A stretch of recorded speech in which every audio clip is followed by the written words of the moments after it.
ସତରେ ଆପଣଙ୍କୁ ବିଶ୍ୱାସ ହିଁ ଆସିବନି କି କେବଳ କ୍ଷୀରରୁ ହିଁ ଏତେ ସୁନ୍ଦର ମିଠା ତିଆରି ହୋଇଛି ଆଉ ଏତେ ସ୍ୱାଦିଷ୍ଟ ଲାଗିବ ଏ ମିଠା ଖାଇବାକୁ। ପାଟିରେ ଲଗେଇଲେ ମିଳେଇ ଗଲା ପରି ମିଠା। ଗ୍ୟାରେଣ୍ଟି ଦେଇକି କହିବି କି ମୁଁ କି ମାର୍କେଟ ଠାରୁ ବି ଏହାର ଟେଷ୍ଟ ପୁରା ନେକ୍ସଟ ଲେବୁଲରେ। ଆଉ ଏଇ ମିଠାକୁ ଦେଖିକି କେମିତି ଲାଗୁଛି ନିଶ୍ଚୟ କମେଣ୍ଟ କରିକି ଜଣେଇବେ। ଆଉ ଏଇ ମିଠାକୁ ବନେଇବା ବହୁତ ହିଁ ସହଜ। ନମସ୍କାର, ଜୟ ଜଗନ୍ନାଥ। ଝୁନୁ କିଚେନକୁ ମୁଁ ବନସ୍ମିତା ଔରବ ଝୁନୁ ଆପଣମାନଙ୍କୁ ଅନେକ ଅନେକ ସ୍ୱାଗତ କରୁଛି।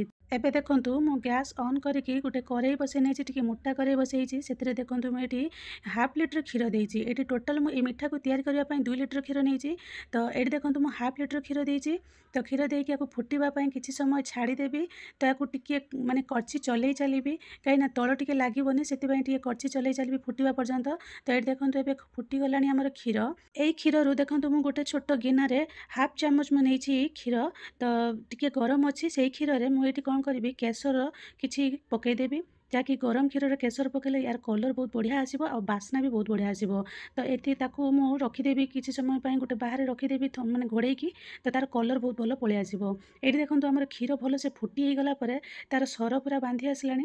ତ এই ସମୟ ଭିତରେ ଦେଖନ୍ତୁ ମୁଁ ଏଠି 2ଟି ଅଳେଇଚକୁ ଗୁଣ୍ଡ କରିକି ସେଥିରେ ଟିକେ ଦେଇଛି। ଦେଇସାରିଲା ପରେ ଆକୁ ମୁଁ ଭଲସେ ଗୋଳେଇ ନେବି।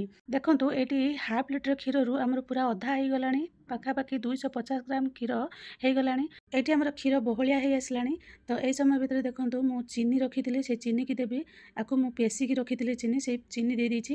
ଦେଇସାରିଲା ପରେ ମୁଁ ଆକୁ ଗୋଳେଇ ନେବି, କାହିଁକିନା এই ପେଶି ହୋଇଥିବା ଚିନି ଦେଇଦେଲେ କ'ଣ ହେବ କି ନା ଜଲ୍ଦି ମିଳେଇଯିବ, ସେଥିପାଇଁ ମୁଁ ଏଠି ଦେଇଦେଇଛି। ଦେଇସାରିଲା ପରେ ମୁଁ ଆକୁ ଗୋଳେଇ ନେବି। ଟିକେ ଦେଖନ୍ତୁ ଟିକେ ପାଣି ଅଂଶ ପଳେଇ ଆସିଲା, କାହିଁକିନା ଚିନି ଦେଲା ପରେ ଟିକେ ପତଳା ହେଇଯାଏ ଆମର କ୍ଷୀର।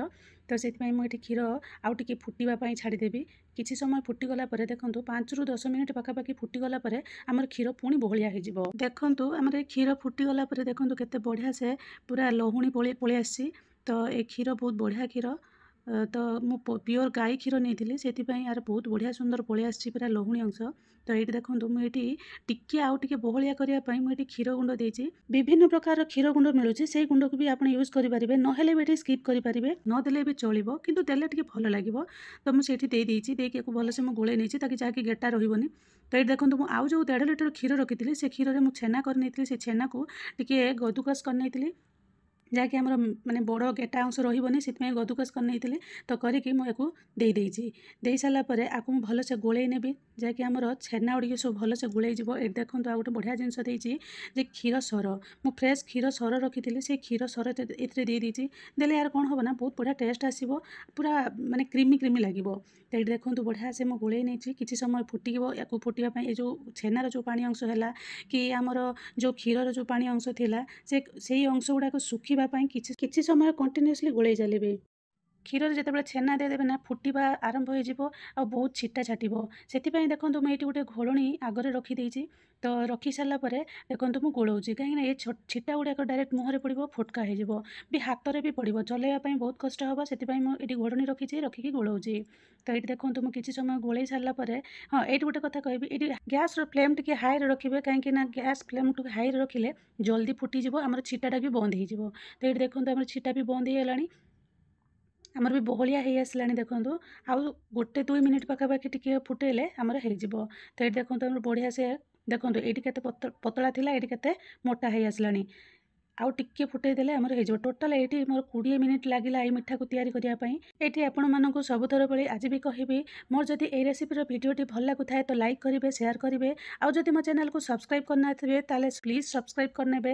ଏ ସବସ୍କ୍ରାଇବ୍ କରିସାରିଲା ପରେ ବେଲ୍ ଆଇକନ୍କୁ କ୍ଲିକ୍ କରିବେ ଆଉ ଅଲ୍ ନୋଟିଫିକେସନ୍ରେ ସେଟ୍ କରିନେବେ, ଯାହାଫଳରେ ମୋ ସବୁ ନୂଆ ଭିଡ଼ିଓ ନୋଟିଫିକେସନ୍ ଆଗ ଆପଣମାନେ ପାଇପାରିବେ। ଏବେ ଦେଖନ୍ତୁ ଆମର କେତେ ବହଳିଆ ହେଇ ଆସିଲାଣି।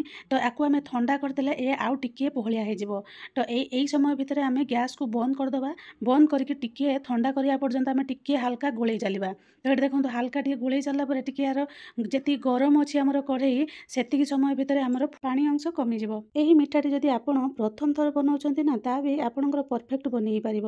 ଏହାର କୌଣସି ଖରାପ ହେବାର ଚାନ୍ସ ହିଁ ନାହିଁ। ଏବେ ଗୋଟେ ପ୍ଲେଟ୍କୁ ବାହାର କରିନେବା। ବାହାର କରିକି ଟିକେ ଜଷ୍ଟ ହାଲକା ଥଣ୍ଡା କରିବା ପର୍ଯ୍ୟନ୍ତ ଛାଡ଼ିଦେବା। ତ ଏଠି ଦେଖନ୍ତୁ ମୁଁ ତାକୁ ଟିକେ ସ୍ପ୍ରେଡ୍ କରିନେଇଛି। କରିନେଲା ପରେ ଟିକେ ଜଲ୍ଦି ଆମର ଥଣ୍ଡା ହେଇଯିବ। ଏଠି ଦେଖନ୍ତୁ ଆମର ଏବେ ଥଣ୍ଡା ହେଇଗଲାଣି, ହାଲକା ଥଣ୍ଡା ହେଇଗଲାଣି।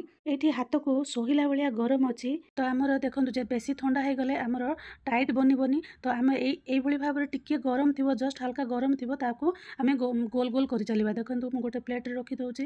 ଏଇ ମିଠା ଆମର ବନି ସାରିଲା ପରେ ୟାକୁ ଫ୍ରିଜ୍‌ରେ 1 ଘଣ୍ଟା ରଖିଦେବେ ଆଉ ବଢ଼ିଆ ସୁନ୍ଦର ଟାଇଟ୍ ହେଇଯିବ ଆଉ ବହୁତ ବଢ଼ିଆ ଟେଷ୍ଟ ପଳେଇ ଆସିବ। ତ କେତେ ବଢ଼ିଆ ମିଠା! ଏଇ ମିଠାଟି ଏତେ ସୁନ୍ଦର ଲାଗିବ ନା, ଆପଣ ନିଶ୍ଚୟ ଥରେ ଘରେ ଟ୍ରାଏ କରିକି ଦେଖିବେ ଯେ ଏ ମିଠାଟା କେତେ ବଢ଼ିଆ ଲାଗୁଛି।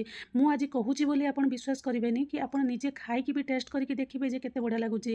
ବାର ବାର ବନେଇବା ପାଇଁ ଇଚ୍ଛା ହେବ, କାହିଁକି ନା ବହୁତ ସହଜରେ ଏ ମିଠା ତିଆରି ହେଇପାରୁଛି। ଆଉ ମାର୍କେଟରେ ୟାର ରେଟ୍ ହେଉଛି 400ରୁ 450 ଟଙ୍କା ଭିତରେ। ଏଇଠି ଆମର ଯେତିକି ମିଠା ବନିଛି, ଯେବେ ବି ଆପଣଙ୍କର ଫେଷ୍ଟିଭାଲ ଥାଏ ନା, ମାର୍କେଟରେ ମିଠାରେ ବହୁତ ଜିନିଷ ମିଶାଇଥାନ୍ତି ଯାହାକି ଆମ ଦେହ ପାଇଁ ଭଲ ହୋଇନଥାଏ, କିନ୍ତୁ ଘରେ ବନେଇଲେ ଏକଦମ ପିଓର ବନିଥାଏ। ଆଉ ଏଇ ମିଠାଟି ପୁରା ସିମ୍ପଲ ତରିକାରେ ବନିଥାଏ। ସେ ପୁଣି ମାତ୍ର 2-3ଟି ଜିନିଷରେ ବନିଥାଏ, ସେ ବି ପୁଣି ଘରେ ଥିବା ଆଭେଲେବୁଲ୍ ଜିନିଷରେ ବନିଥାଏ।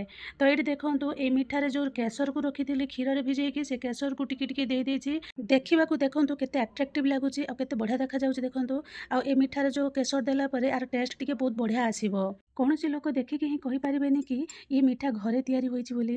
ବହୁତ ସିମ୍ପଲ ତରିକାରେ ମୁଁ ବନେଇଛି ଆଉ ଆପଣମାନଙ୍କୁ ବତେଇଛି। ନିଶ୍ଚୟ ଘରେ ଟ୍ରାଏ କରିବେ ଆଉ କେମିତି ଲାଗିଲା କମେଣ୍ଟ ମାଧ୍ୟମରେ ମୋତେ ଜଣାଇବେ। ପୁଣି ଦେଖା ହେବ ଆଉ ଏକ ଭିଡ଼ିଓରେ। ସେତେ ପର୍ଯ୍ୟନ୍ତ ଆପଣମାନଙ୍କଠାରୁ ବିଦାୟ ନେଉଛି। ରହିଲି, ନମସ୍କାର, ଜୟ ଜଗନ୍ନାଥ।